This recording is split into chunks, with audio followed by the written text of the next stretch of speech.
I think first-generation college students, especially at William & Mary, are kind of a minority. Like, they're just a very small and unacknowledged group of people. Partially because we ourselves don't like to really be open about these things. There's a sense of embarrassment with it.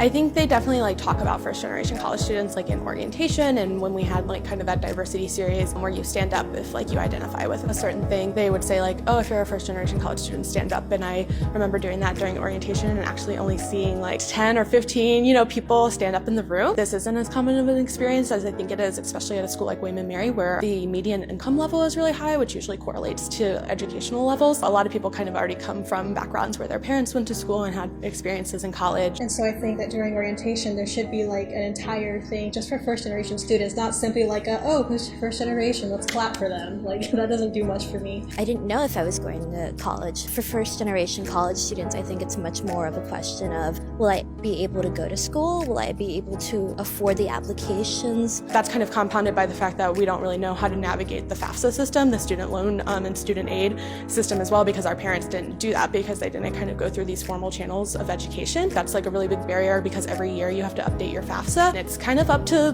the state and how many loans you get if you're going to be able to go back to school. The forms for financial aid, all of that is very confusing, and a little senior in high school trying to graduate and do classes and trying to fill out this paperwork that really doesn't seem like it was written for someone like me to really understand, I feel. There's a different mentality when you go into college as a first generation college student. It's not clear cut as it is for other students. Many times my parents have left me on my own because they just don't have a clear understanding of what's happening at school. A lot of people knew what to expect coming into college, where I felt like I was kind of coming in blind, learning on the fly, how to do homework, how to study, and I didn't really have any parental guidance through that. After kind of getting admitted to college, if getting admitted isn't already hard enough kind of for first generation college students, it can be just hard to navigate the institution of colleges and universities financially. Sometimes that $15 club due is a lot more than people recognize, and that means a difference between participating in a club and not. Being in college is more than the academics, but when you feel you're limited by your finances, it sure doesn't feel like you have the opportunity to be part of it. I don't know, it's still a pretty lonely kind of journey in the beginning, so I don't feel like the college really caters to that. It's more if you're brown, let's just show you off and show you that there are brown people here who eat good food and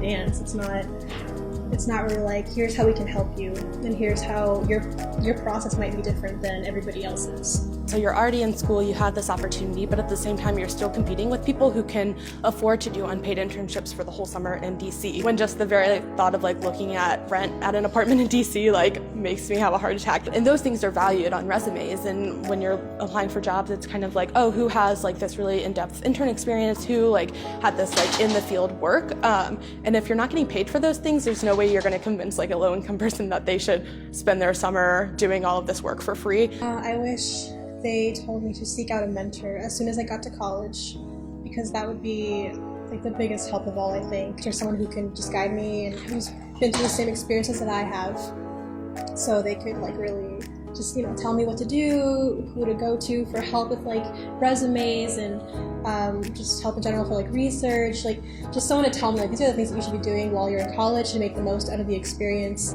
I learned a lot about just being independent, and I hope to pass that along to my siblings as well, because that's just as important, especially in this country where that's one of the biggest values here, is to be able to do things on your own but still appreciate where you come from and still maintain that as highly valued as who you are as a person.